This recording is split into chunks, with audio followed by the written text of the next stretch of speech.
There was Kumba, the big male gorilla, there. Didn't ever have anything to do with Kumba.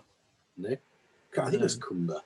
He was a huge fellow, and I helped operate on him. So as a first-year vet student. Oh wow! The vet knocked him down.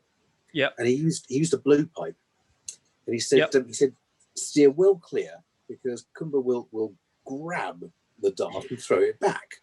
And so he blew this dart and then dived, and I was just watching around the side, and Kumba went grab, throw, and a second after throwing it, did a real sort of slow motion King Kong falling over here.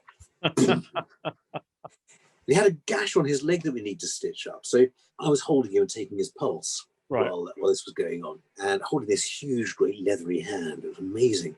Yeah. And the vet was stitching the leg, and then I could just feel this hand sort of twitching a bit, and I thought, oh, that's nice. It's a nice feeling. And I suddenly thought, maybe I should mention this to the vet. So I told him. He said, "Shit, let's get out now!" And we got out. And a second after closing the door, this 650-pound mountain gorilla boom against the bars, fully awake by then, and then started throwing excrement at us. And he said he will never forget that, ever. And it's true. A few days later, I was walking past his enclosure, and there was this thwop on the back of my head, and this lump of gorilla crap hit me. And about 6 months later, I went to visit the zoo and looked around. And there was this group of really annoying tourists. I stood behind them because I was trying to get a good view of Kumba. And I couldn't. They're all in the way. So I called out, "Kumba, Kumba." And I could just see him going. He recognized first my voice and then my face. And he showered these tourists with crap. And I walked away whistling. It was quite incredible. Absolutely amazing. What a memory. For me, they do remember you though, don't they? Yeah, they do. I mean the same zoo you're referring to there, Chessington. There was a Black Panther there. Oh yes. Called Sahara. Now, Sahara loved me.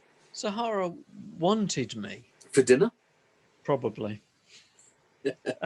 We'd done a dental procedure on her. She'd been put away in a dark cage to recover from the anaesthetic, and I had to go into a sort of a slot area right next to the cage to get some equipment for the next case that we were doing. I realised that in the darkness there was a black shadow moving backwards and forwards at the back of her cage, and suddenly she rushed the cage. It was a "Arr!"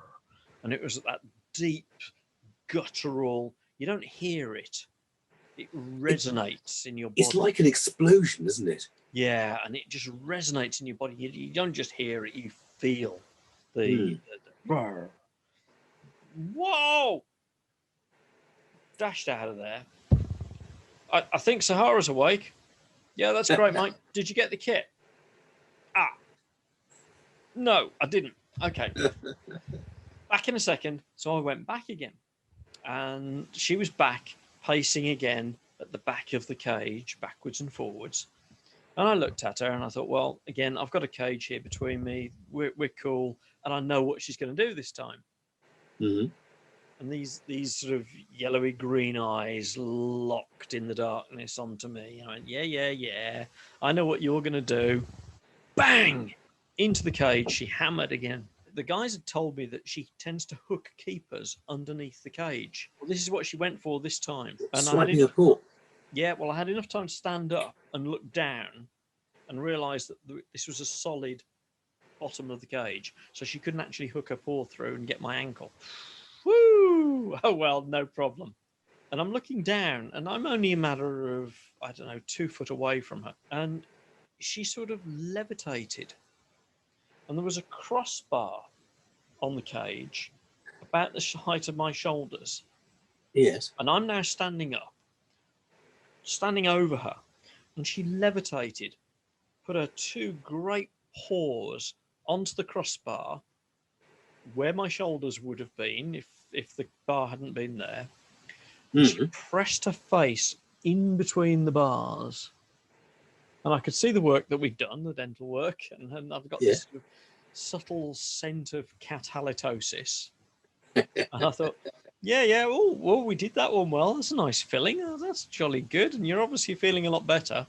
And then she went right in my face. Blew you back.